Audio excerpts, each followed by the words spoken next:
Assalamu alaikum warahmatullahi wabarakatuh. Welcome you back again on this digital platform of JK Boss Foundation classes. So in today we are going to start chapter number 3 of history class 10th, and in this chapter we will have a discussion about making of global world. आज के chapter ये हमारा पहला lecture होगा इस chapter का, और इस चैप्टर को हम मिनिमाइज करने की कोशिश करेंगे कम से कम लेक्चर्स में, ठीक है। तो सीबीएसई में अगर हम चेक करेंगे तो वहां पर कुछ पार्ट ही रखा गया है, बट एनसीईआरटी में ये सारा चैप्टर रखा गया है स्टेट लेवल पर, ठीक है। तो हम दोनों चीजों को लेकर चलेंगे। तो चलिए स्टार्ट करते हैं इस चैप्टर को, मेकिंग ऑफ ग्लोबल वर्ल्ड। चलिए सबसे पहले अगर हम बात करेंगे इस चैप्टर की, तो चैप्टर को नाम दिया गया है making of global world, but उससे पहले जानने की कोशिश करेंगे what does mean by the global world. ये ग्लोबल क्या होता है? अगर हम इस चीज को समझेंगे ग्लोबल क्या होता है, तो ग्लोबलाइजेशन को समझना होगा।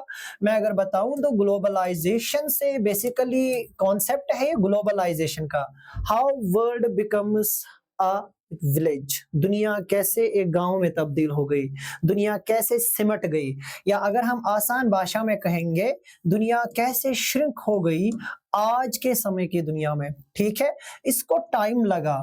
हम कहेंगे ग्लोबलाइजेशन और टू बी ग्लोबल और मेकिंग ऑफ ग्लोबल क्या है? It is interdependence of economies, interdependence of economies. जब इकोनॉमीज एक दूसरे पर डिपेंड होती है, ठीक है। Number 2, it is transfer of culture. ये बेटा ट्रांसफर ऑफ कल्चर है। हाँ, हम कहेंगे it is a transfer of trade. ये बेटा ट्रांसफर ऑफ ट्रेड है, जिसे हम दूसरी भाषा में फ्लो ऑफ ट्रेड का नाम भी देते हैं, याद रखिएगा, ठीक। ग्लोबलाइजेशन क्या है? जो चीज अमेरिका में है वो आज आपके पास भी है। आप जो अमेरिकन ब्रांड अमेरिका में बिक रहा है वो आज आपके गली के बाहर भी मिल रहा है, बट इसे बनने में एक प्रोसेस लगा, इसे होने में। ये अलादीन के चिराग की तरह नहीं आपने बोल दिया और हो गया। ये एक बिल्कुल इसकी एक लॉन्ग हिस्ट्री है, इसका एक लॉन्ग एरा है, इसका एक अपना एक टाइम पीरियड है। उसी टाइम पीरियड को, उसी एक चीज को, उसी एक चेन को हम आज वन बाय वन जानने की कोशिश करेंगे। ये ग्लोबलाइजेशन या आज का ग्लोबल वर्ल्ड पहले भी था, मॉडर्न वर्ल्ड से पहले भी था, हाँ, बट प्री मॉडर्न वर्ल्ड। अब जब ये मॉडर्न वर्ल्ड से पहले था, याद रखिएगा, यानी जब दुनिया बिल्कुल जदीद तरीन चीजों पे आने लगी, तो हम उसे नाम देंगे ना प्री मॉडर्न वर्ल्ड। याद रखिएगा, प्री मॉडर्न वर्ल्ड। तो प्री मॉडर्न वर्ल्ड में ग्लोबलाइजेशन कैसे थी उस चीज को समझेंगे, कैसे कैसे अलग अलग क्षेत्रों को, अलग अलग जगहों को, हाँ, कब्जा करने की, इन्वेड करके उन पर कब्जा करने की कोशिश की गई। Trade was one of the tool, like the east India company, like the Africa को कैसे कॉन्क्वेस्ट किया गया, जो पॉसिबल नहीं था कनकर किया गया अलग अलग देशों को ट्रेड के बहाने से। कभी जब वहां आराम नहीं चला तो डिजीज के जरिए, हाँ, कैसे वर्ल्ड बड़े बड़े इंस्टीट्यूशन दुनिया में सामने आए, ब्रिटेन वुड्स कैसे आया, IMF कैसे आया, इन सारी चीजों पर हम इस चैप्टर में डिस्कस करेंगे। बहुत ही मजेदार चैप्टर है, बहुत ही इंपॉर्टेंट चैप्टर है आज के दुनिया को समझने के लिए, ठीक है। तो चलिए बने रहिए हमारे साथ। तो चलिए बेटा स्टार्ट करते हैं। Let we start our chapter number 3। अब चैप्टर नंबर 3 क्या कह रहा है कि आज से आप क्या कह रहे हो, ग्लोबल वर्ल्ड जो है ना ये इंटरकनेक्टेड है। आज दुनिया एक दूसरे से कनेक्टेड है। रिमेंबर, आज के जमाने में आप क्या देखोगे, द वर्ल्ड इज इंटरकनेक्टेड। याद रखिएगा क्या बात कर रहा है, इंटरकनेक्टेड है, आपस में जुड़ी हुई है, ठीक है, आपस में जुड़ी हुई है। तो इस जुड़ाव को क्या नाम देंगे? इस जुड़ाव को ही नाम देंगे ग्लोबल विलेज। आज क्योंकि दुनिया दूर नहीं है, लग रही है मेरे हाथ में है। आप मोबाइल फोन में, यूएसए में कुछ हुआ नहीं, आपके फोन में वो न्यूज आ जाती है। इंडिया के किसी स्टेट में अच्छा हुआ या कुछ मतलब अच्छा कोई इवेंट नहीं हुआ, चाहे नेगेटिव हो या पॉजिटिव हो, आपको 2 मिनट के बाद पता चल जाता है। From the TV to your mobile, each and everything is possible. That thing is called the global world. Information technology हो या बेटा ट्रेड हो, हर कोई चीज आज मुमकिन है। जब दुनिया श्रिंक हो रही है, रिमेंबर, ये दुनिया श्रिंक नहीं हो रही है, द वर्ल्ड, जब वर्ल्ड श्रिंक हो रहा है, द वर्ल्ड इज श्रिंकिंग। इस श्रिंकिंग का मतलब नहीं है ये ये खत्म हो रहा है, नो, ये एक्सपेंड ही हो रहा है। हम इंसान तो अब मार्स तक भी जाने की कोशिश में लगा रहा है। हाँ, बट ये क्या हो रहा है, information, things, trade, marketing, each and everything is now in your space. That in your space, जो हमारी स्पेस में आजकल है, ठीक है, उसी को बेटा हमने नाम दिया ग्लोबल विलेज। अब आप देखोगे, यानी जो कनेक्टेडनेस है, इसके पीछे भी एक लॉन्ग हिस्ट्री है, जो हमने पहले कहा। ये 2 दिन में स्टार्ट नहीं हुआ, 3 दिन में स्टार्ट नहीं हुआ, सदियां लग गई इस एक बड़े कनेक्शन को, दुनिया को ग्लोबल बनाने में। ये ग्लोब से लिया गया यहाँ पर टर्म है, ग्लोब से दुनिया को बनाने में, दुनिया के इस कनेक्शन को बनाने में ये एक दिन का खेल नहीं है। ये चैप्टर कवर करेगा ग्लोबलाइजेशन की जर्नी को, जो मैंने सबसे पहले कहा, इंटरडिपेंडेंस ऑफ इकोनॉमीज कैसे हुआ, हाँ, डिपेंडेंस ऑफ इकोनॉमीज कैसे हुआ, क्यों अब जंगें रुक गई, जब ट्रेड फैला ना, जब इन्फ्लुएंस फैला। हाँ, इंडिया और चाइना के बीच में एक जमाने में जंग हुई थी, एक बड़ी ही हालात बड़े खराब थे, मगर चाइना और इंडिया का आपस में जो ट्रेड है, उसने इन चीजों को क्या किया, लिमिट किया। अमेरिका का आप बहुत सारे देशों का देख सकते हैं, not only the in case of India and China, we have a number of witnesses. हमारे पास बहुत सारी चीजें हैं जहां पर आप ट्रैक कर सकते हो। ट्रेड डिक्लाइन करता है, रिड्यूस करता है, रिमेंबर, ट्रेड रिड्यूसेस किस चीज को बेटा, रिड्यूसेस दैट या decline the possibility of war, possibility of war. और जब भी ग्लोबलाइजेशन होगा तो याद रखिएगा, एक चीज नहीं होगी, बहुत सारी चीजें ट्रांसफर होगी। लैंग्वेज ट्रांसफर होगा, लिटरेचर ट्रांसफर होगा, रिलीजन ट्रांसफर होगा, हाँ, स्प्रेड होगा, बीमारियां भी फैलेगी। 2019 आपको याद ही है, कोविड कौन सा वो इंसान होगा जो कोविड को भूलेगा, ठीक है। It was the globalisation, it was due to the globalisation, world is connected. Focus क्या होगा इस चैप्टर में, इकोनॉमिक, पॉलिटिकल और कल्चरल लिंक्स को समझने की। हाँ, we begin by discussing the pre modern world. हम ग्लोबलाइजेशन को समझने के लिए थोड़ा प्री मॉडर्न वर्ल्ड को समझने की कोशिश करेंगे, लेट वी डू, ठीक है। अब प्री मॉडर्न क्या होगा, दुनिया मॉडर्न कब बनी, इसको समझने के लिए थोड़ा हमें इस फ्लो चार्ट को समझना होगा। अब जरा पहले बेटा हम देखेंगे हम टाइमलाइन कैसे खींचते हैं। जरा टाइमलाइन को बेटा सरसरी जायजे से समझते हैं। एक टाइमलाइन खींचते हैं, हाँ। अब टाइमलाइन में हम जाएंगे थोड़ा पीछे, आगे।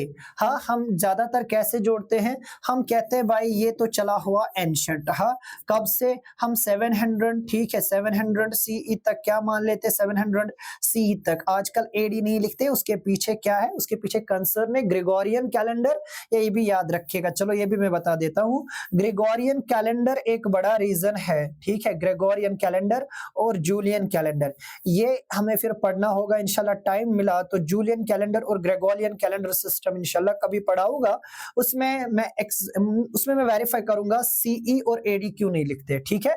आप याद रखिएगा 700 सी तक हम मान लेते हैं एंशिएंट को।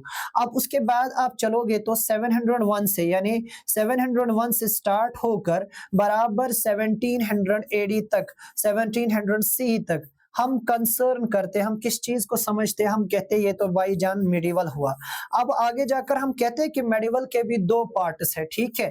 मेडिवल को भी हम 2 पार्ट्स में बांटते हैं, एक तो अर्ली मेडिवल और लेट मेडिवल। हाँ, अर्ली जो 1200 तक कंसिडर होगा सी तक, और जो हमारे पास आएगा जिसे हम क्या नाम देते हैं, लेट, हाँ, उसे हम 1200 यानी 1201 से स्टार्ट करेंगे, यानी 13th सेंचुरी से कहां तक, 17 तक, टू 17, ठीक है। अब जरा चलेंगे मॉडर्न को। जब 1701 से यानी बाय 18th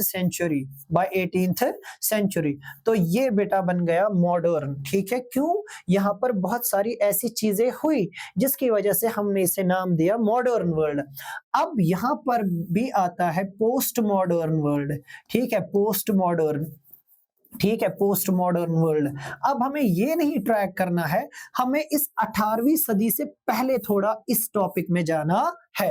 लेट वी सी, तो आते हैं वापस, क्या बात करनी है हमें, बात सीधी सीधी है कि प्री मॉडर्न एरा कब तक रहता है, 18वीं सदी तक अभी कह दिया, ठीक है। अब उसके बाद क्या होगा, लोग दूर दूर तक जाते थे, ट्रेड लंबा चलता था, distances, people travel long distances from knowledge, trade और स्पिरिचुअल रीजंस। लोग दूर दूर का सफर करते थे प्री मॉडर्न वर्ल्ड में। क्यों करते थे? ट्रेड के लिए करते थे, मजहब के लिए करते थे। हाँ, और बेटा उसके बगैर आप चलोगे तो स्पिरिचुअल रीजंस थे, ट्रेड रीजंस थे, नॉलेज रीजंस थे। हाँ, यानी लोग पढ़ने के लिए भी लंबा सफर काटते थे, ठीक है। अब उसके बगैर क्या हुआ, वो चीजें, हाँ याद रखिएगा, आइडियाज, पैसा, इनोवेशन, इन्वेंशन, और साथ में अगर हम देखेंगे तो बीमारियां भी अपने साथ कैरी करते थे। Remember this thing. हाँ, अब जब हम थोड़ा आगे चलेंगे हमें पता चलेगा इंडस वैली, जब हम वापस बहुत पुराने जमाने में चलेंगे ना, बीसीई के टाइम में, before before the common era, जब हम जाएंगे बिफोर कॉमन एरा में, बिफोर कॉमन एरा में, आज के जमाने में एडी का बहुत कम इस्तेमाल होता है। बिफोर कॉमन एरा, मैंने कहा ना अभी अभी मैंने जो कहा कि ग्रेगोरियन कैलेंडर, और फिर हमें समझना होगा ग्रेगोरियन कैलेंडर सिस्टम को, और समझना होगा मॉडर्न पर्सपेक्टिव ऑफ कैलेंडर को, तब हम एडी बीसी को समझ पाएंगे। अब यहां पर आगे बढ़ने से पहले मैं फिर से एक बार बताऊंगा, जितने भी हमारे फॉरेन ऑथर्स है, ठीक है, उन्होंने इस कैलेंडर सिस्टम जो अभी हम फॉलो कर रहे हैं as a scientific calendar system को के साथ जोड़ा है, ठीक है, क्योंकि ये साइंटिफिक बेसिस पे बना है, और क्योंकि इसे एक रिलीजियस बेस से अलग निकाला है, एडी एक रिलीजियस बेस बनती है इस कैलेंडर की, तो इसे एडी से बाहर निकाल कर सीई में कंफर्म किया है, that is it is acceptable bye all the countries now through out the world, this calendar system January February is using, ठीक है। तो दैट वाई अब कॉमन एरा सबके लिए एक कॉमन टाइम फेज चल रहा है, दैट वाई। तो अब इस कॉमन फेज टाइम से अभी के जो हम पीछे चलेंगे तो उसके लिए बीसी आएगा, बिफोर कॉमन एरा। तो जब हम इस बिफोर कॉमन एरा की तरफ चलेंगे तो हमें पता चलेगा कि कितना 3000 साल पहले क्या हुआ था आज से, कि एक सिविलाइजेशन थी जिसे हम Indus valley civilisation, Harappa civilisation, river valley civilisation कहेंगे, बहुत सारे नाम है इंडस वैली सिविलाइजेशन के, सिंधु सिविलाइजेशन। हाँ, ये क्या थी, वेस्ट एशिया के साथ कनेक्टेड थी, यानी इसका उस जमाने में भी ये सारी सिविलाइजेशन, हम चलेंगे इंडस वैली का मेसोपोटामियन सिविलाइजेशन के साथ, याद रखिएगा मेसोपोटामियन सिविलाइजेशन के साथ भी कनेक्शन मिला है।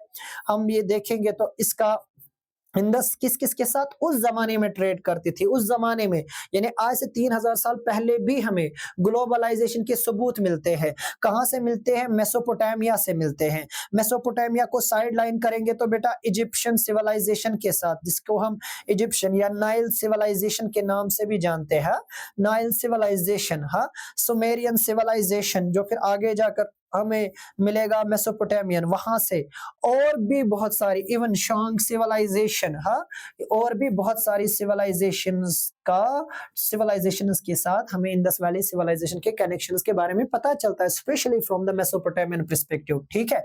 तो पता चल रहा है कि ग्लोबलाइजेशन आज का खेल नहीं है, ये बहुत पहले स्टार्ट हुआ था। हाँ, ये कनेक्शन तब धीमा चल रहा था, सिग्नल तब धीमी थी, आज सिग्नल बड़ी तेज है, ऐसे देखेंगे। हाँ मॉनी, हमें ये कहां से इसके एविडेंसेस अगर हम देखेंगे इस ग्लोबलाइजेशन के या प्री मॉडर्न वर्ल्ड में, हमारे पास विटनेसेस क्या क्या है। सी शेल्स हमें मिलेंगे, कावरीज, जो एज अ करेंसी यूज होती थी मालदीव्स में, चाइना में और ईस्ट अफ्रीका में 1000 ईयर्स, बहुत साल तक, ठीक है। मैंने कहा ना we have number of evidences, जैसे हमने अभी इंडस वैली सिविलाइजेशन में देखा ग्लोबलाइजेशन कैसे काम कर रहा था, फिर एज अ करेंसी हम देखेंगे। हाँ, there are number of reasons. So हाँ, इसके बगैर हम देखेंगे डिजीज, स्प्रेड ऑफ डिजीज, बीमारियां फैली 7th सेंचुरी में। प्री मॉडर्न वर्ल्ड में हम देख सकते हैं 3 चीजें, ठीक है। सबसे इंपॉर्टेंट चीज हमें पढ़ने को मिलेगा सिल्क रूट। सिल्क रूट एक लिंक था जो एशिया को अफ्रीका और यूरोप से कनेक्ट करता था।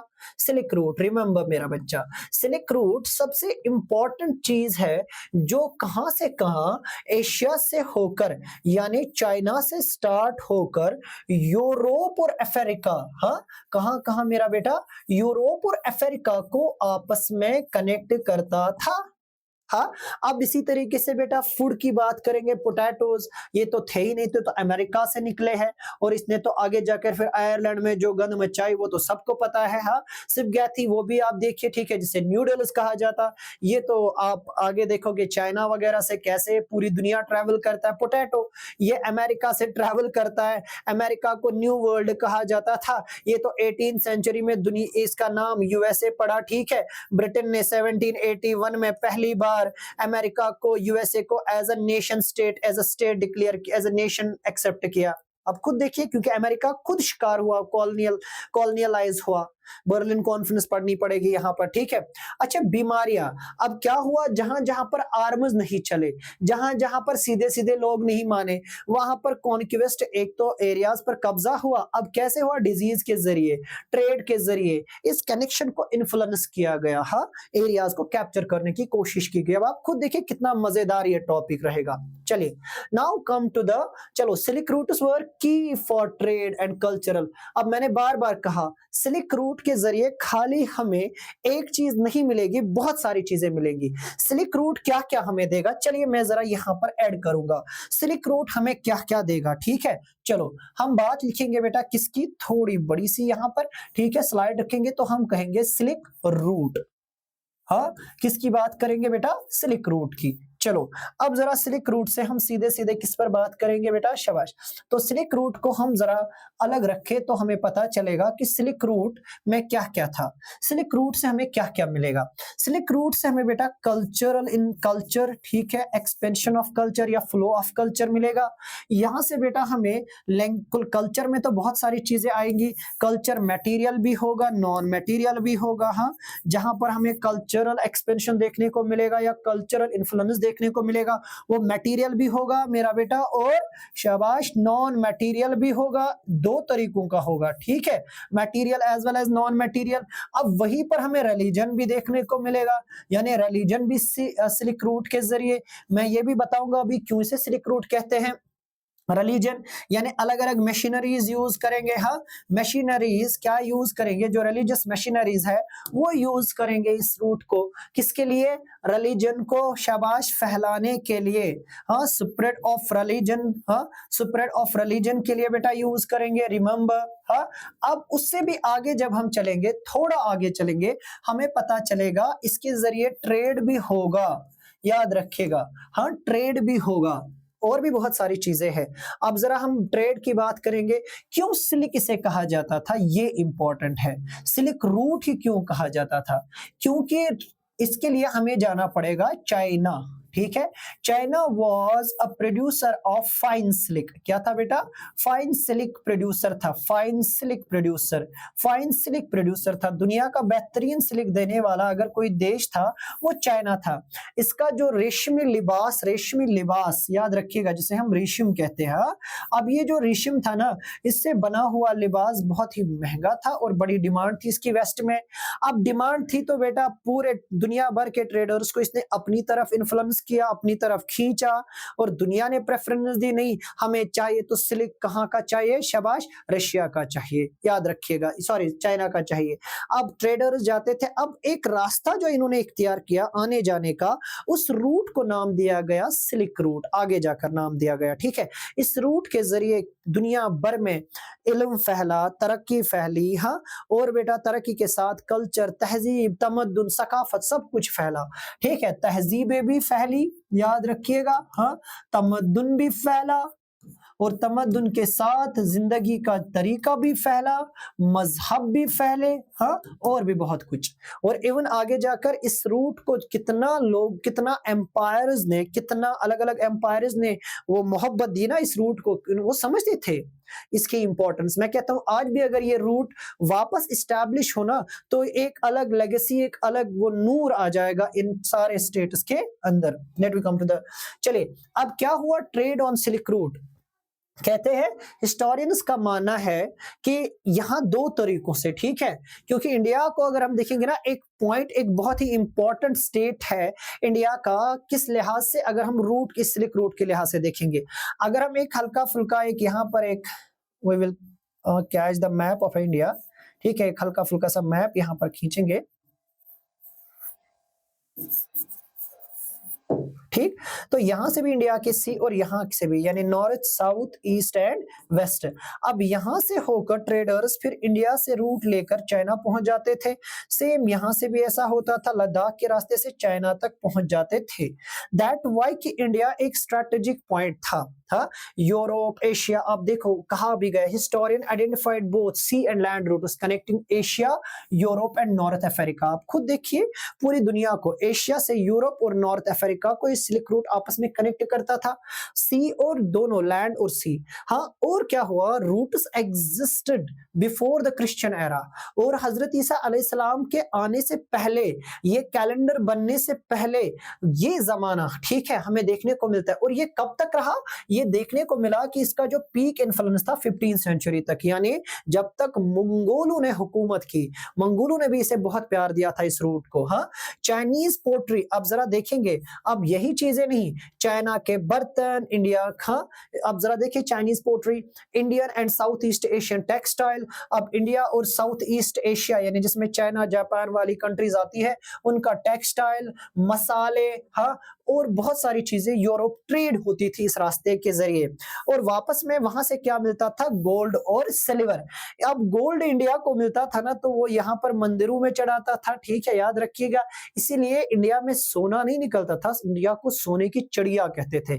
18वीं सेंचुरी तक जो वर्ल्ड, दुनिया को जहां पर ट्रेड को, स्पेशली अगर हम ट्रेड की बात करेंगे, इकोनॉमी की बात करेंगे, before the British era, India और चाइना डोमिनेट थे पूरे वर्ल्ड में। ये तो पावर ब्लॉक सिस्टम की वजह से चेंज हुआ, वरना इंडिया लीड कर रहा था पूरी दुनिया को। चलिए, now come to the point. हाँ, अब जरा कल्चरल एक्सचेंज देखेंगे। हमने अभी कहा ना, यहां पर एक चीज नहीं हुई, सिल्क रूट की वजह से, मैंने कहा आइडियाज शेयर हुए, फूड शेयर हुआ, रिलीजियस टीचिंग शेयर हुई। हाँ, क्रिश्चियन मिशनरीज, जो मैंने अभी कहा, मुस्लिम्स ने, बुद्धिस्ट प्रीचर्स ने ये रास्ता इस्तेमाल किया अपने मजहब को फैलाने के लिए, ठीक है। अब जरा देखेंगे, दूसरा मैटर आता है food and as a cultural exchange.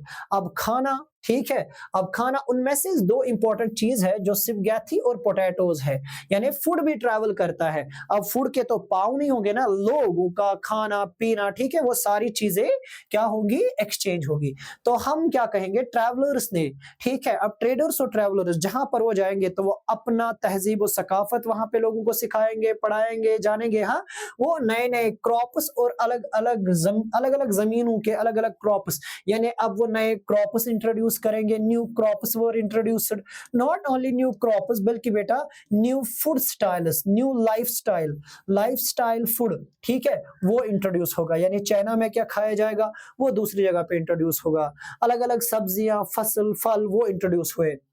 हाँ, जैसे एग्जाम्पल के तौर पर नूडल्स, चाइना से वेस्ट की तरफ जाएंगे तो वहां पर सिपगेथी कहलाएंगे। पास्ता बेटा एक अनदर एग्जाम्पल है, जो शाबाश फूड जो स्प्रेड होगा, ठीक है, एक कल्चरल एक्सचेंज में जो हमें देखने को मिलेगा। हाँ, अब देखो बेटा, कोलंबस ने, इसी तरीके से अगर हम बात करेंगे अमेरिका की 16वीं सेंचुरी में, हाँ, discovery of America, Christopher Columbus ने अमेरिका को सामने लाया दुनिया के, तो फिर बहुत सारे फूड्स वहां से, जैसे पोटैटोज है, मेज है, टोमेटोज है, चिलीज है, ये सारी चीजें दुनिया को मिलेगी और दुनिया इनको एक्सेप्ट करेगी, दुनिया इनको जानेगी, याद रखिएगा। इसी तरीके से पोटैटो का इंपैक्ट क्या हुआ, इरिश पोटैटो फेमाइन तो सबके जहन में होगा। इंपैक्ट पोटैटो क्या था, इसे हम्बल गुड भी कहते हैं, याद रखिएगा। Potato is also known as humble food, ये याद रखिएगा बेटा। पोटैटो को क्या कहा जाता है, इसे कहा जाता है हम्बल फूड। हम्बल फूड क्यों, इसको पकाना आसान है, ठीक है, इसको बनाना आसान है। इस पर आप देखोगे तो इसे कल्टीवेट करना का, easy to cultivate, remember it is easy to cultivate, इसे कल्टीवेट करना इजी है, ठीक है, इसे उगाना, इसे खाना भी आसान है। हैव द शबाश, पोटैटो इज इजी, हाँ, मेक इट विद फूड, ये हर चीज के साथ, ये हर सब्जी के साथ मिल जाता है। हाकस सत्रह तो हाकस सत्य रायले वांगनन सत्य शुबे इच जाने ज्यादा पाए मारने उम गैर। चलो, इन आयरलैंड आप देखो बेटा, हाँ, तो पोटैटोज हेल्पड द पुअर, जो गरीब जनता थी ना, कहाँ की, यूरोप की, उनको बड़ा ये बाया, उन्होंने बड़ा खाया, ठीक है, उनको कल्टीवेट करना भी आसान हो, अच्छी क्वांटिटी में भी प्रोड्यूस होता था, तो उनके जमीन उनके लिए बहुत अच्छा फूड था, जो कहाँ से, अमेरिका से आया, यूरोप में गया। पीजेंट डिपेंडेंट हो गए इस पर, और जब ये क्रॉप फेल हो गई ना, डिस्ट्रॉय हो गई 1840s में, तो हजारों लोग, लाखों लोग स्टारवेशन की वजह से वहां पर कहां पर स्पेशली आयरलैंड में, हाँ, जिसे इरिश पोटैटो फैमिन के नाम से जानते हैं, जो आपकी बुक पे है। आयरलैंड में पोटैटो को एक बीमारी लग गई जिसको फिर इरिश पोटैटो फैमिन के नाम से जानते हैं, जो 1840s में यानी 1841 से शुरू होकर 45 तक रहती है, ठीक है, और इसमें लाखों लोग मरते हैं। ये भी फूड ने कमाल किया, ठीक है। चलिए नेक्स्ट, और एशिया बिफोर द, अब एशिया की बात करते हैं कि 16th सेंचुरी में जैसे कहा गया कॉन्क्वेस्ट, डिजीज एंड ट्रेड। अब जरा ये वाला सीन देखेंगे। अब आप देखोगे ना, most trading occurred in the Indian ocean, ज्यादातर जो ट्रेड होता था वो इंडियन ओशन के थ्रू होता था। अब इंडियन सब कॉन्टिनेंट क्या था, एक मेन स्ट्रेटेजिक पॉइंट था ट्रेडिंग के लिए, नेटवर्क था ना। हाँ, अब एशिया 16th सेंचुरी के बाद क्या हुआ, यूरोपियन सेलर्स बेटा सी रूट पता लगाते हैं, जैसे कि हमने लिखा है in 16th century Europe sailor discovered a sea route to Asia and America for trade. अब इनको जब ये रास्ते पता चल गए, इंडिया भी आ गए, यानी 1601 में तो आपको पता है, 1606 में इंडिया में, सॉरी 1606 में कौन आया, English east India company India आती है। फिर तो आपको पता ही है इंग्लिश ईस्ट इंडिया कंपनी, फिर उसके बाद एक्सप्लॉयटेशन ऑफ इंडियन स्टार्ट हुआ। अब जब ये सारा कुछ हुआ तो इसके बाद पूरा सिस्टम ही चेंज होगा। After the arrival of Europeans trade flow, अब ट्रेड तो बढ़ेगा ही एंड शिफ्ट मोर टुवर्ड्स, और क्या होगा, शाबाश, यूरोप की तरफ झुकाव होगा, एशिया का झुकाव कम हो जाएगा। मैंने पहले कहा ना एक लॉन्ग हिस्ट्री है जब आप चलोगे। तो अब जरा देखेंगे अमेरिकन बिफोर एंड आफ्टर 16, क्या अमेरिका बदला 15th और 16th सेंचुरी से पहले, तो हमें पता चलेगा अमेरिका आइसोलेटेड था पूरी दुनिया से। अमेरिका आइसोलेटेड था किससे, पूरी दुनिया से। जब हमने अमेरिका की बात की, हमने कहा अमेरिका आइसोलेटेड था, इसे न्यू वर्ल्ड का नाम भी दिया गया। तो अमेरिका जब आइसोलेटेड था तो इसकी डिस्कवरी के बाद क्या हुआ, पूरा यूरोप दनादन, जब इन्हें पता चला कि America is full of resources, तो पूरा यूरोप ट्रांसफर कहां की तरफ अपना ट्रेड करेगा, अमेरिका की तरफ, और America becomes the colony of Europe in the 16th century. हाँ, इन द 17th सेंचुरी आप देखोगे वो आगे क्या करेगा, द वास्ट लैंड्स, वहां पर बड़ी बड़ी जमीनें थी, क्रॉप्स थे, मिनरल्स थे। अमेरिका ट्रांसफॉर्म हुए, हाँ, ट्रांसफॉर्म्ड ग्लोबल ट्रेड, क्योंकि वहां के लाइफस्टाइल ने पूरी दुनिया को चौकन्ना कर दिया। यूरोप इसका शहदाई हो गए और यूरोप ने तो कॉलोनी भी अमेरिका को बना दिया। Silver mines in Peru Mexico became valuable for trade with Asia, हाँ, इंक्रीजिंग यूरोपियन वेल्थ, और यूरोप की वेल्थ में इजाफा किसने किया, वो किसने किया, वो इसी जिसे हम कहेंगे आज के अमेरिका ने किया, ठीक है। America was one of the important point.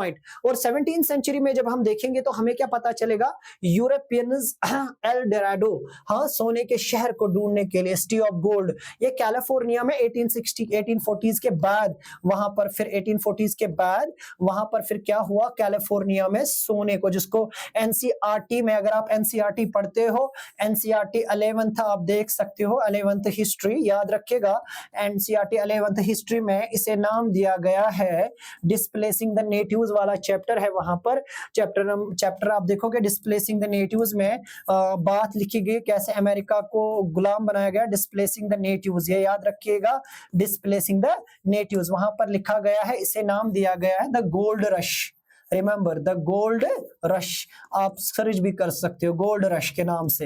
हाँ, कैलिफोर्निया में जब सोना निकला, सोने के सबूत मिले, तो ये प्रूफ हो गया कि हाँ अमेरिका सोने का शहर, क्योंकि ख्वाब दिखाए गए थे कि अमेरिका में सोने से बने महल है, वहां पे सोने का शहर है, क्योंकि वहां के रिसोर्सेज इतने वास्ट थे।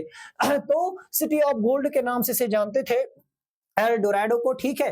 तो इस वजह से कुछ मैथिकल पॉइंट ना बनाए गए थे, वो शहर सजा हुआ है सोने से, सोने की चिड़िया वहां पर उड़ती है, ये बेसिकली यूरोपियंस ने बनाए थे ताकि यूरोपियन जो है, यूरोपियन पीजेंट्स, यूरोपियन लोग वो अट्रैक्ट हो जाए। फिर आप देखोगे कॉन्क्वेस्ट एक्शंस 16th सेंचुरी में पोर्तुगीज और स्पेनिश एक्टिव हो जाते हैं और अमेरिका को कॉन्कर करने की कोशिश करते हैं और कॉन्कर भी करते हैं। अब वहां पर क्योंकि इनडायरेक्टली ये कॉन्कर नहीं कर सकते थे, वहां पर ट्राइब्स थे, दूर दूर थे लोग, हाँ, कितनों पर हमला करते, फौज ले जाना मुश्किल था, तो सबसे इंपॉर्टेंट रोल यहां पर जर्म्स ने किया। स्मॉल पॉक्स का यूज हुआ, ठीक है, जर्म्स पर्टिकुलरली स्मॉल पॉक्स एक पावरफुल वेपन बना यूरोपियंस के लिए, क्योंकि इनको पता था यूरोपियंस इम्यूनिटी रखते थे स्मॉल पॉक्स के लिए, ठीक है, और अमेरिकन में वो इम्यूनिटी नहीं थी। तो इस वजह से जब ये वहां American inhabitant had no immunity, हाँ, इस डिजीज के लिए, तो वो क्या करेंगे, वो वहां पर जाएंगे, Europeans were already immuno, making conquest, उनको पता था ये आसान है, जब वो ये बीमारी लेके गए, इन्फेक्शन लेके गए, तो वहां पर कई लाखों लोग मरे और उनके उनके लिए यानी कॉन्क्वेस्ट करना अब यूरोप के लिए आसान हो गया, स्पेनिश के लिए आसान हो गया, किसको? अमेरिका के लिए। यानी आप खुद देखिए ये जो बायोलॉजिकल वॉर है ना, ये आज का सिस्टम नहीं और किसी पर ब्लेम भी नहीं लगेगा, ये बहुत पहले हो चुका है, ठीक है। इसीलिए कोविड-19 याद रखिएगा, जो कोविड-19 है इसको आप इस एंगल से भी देख सकते हो, रिमेंबर दिस थिंग, ठीक है। अब जरा आगे चलेंगे, यूरोप बिफोर 19th सेंचुरी।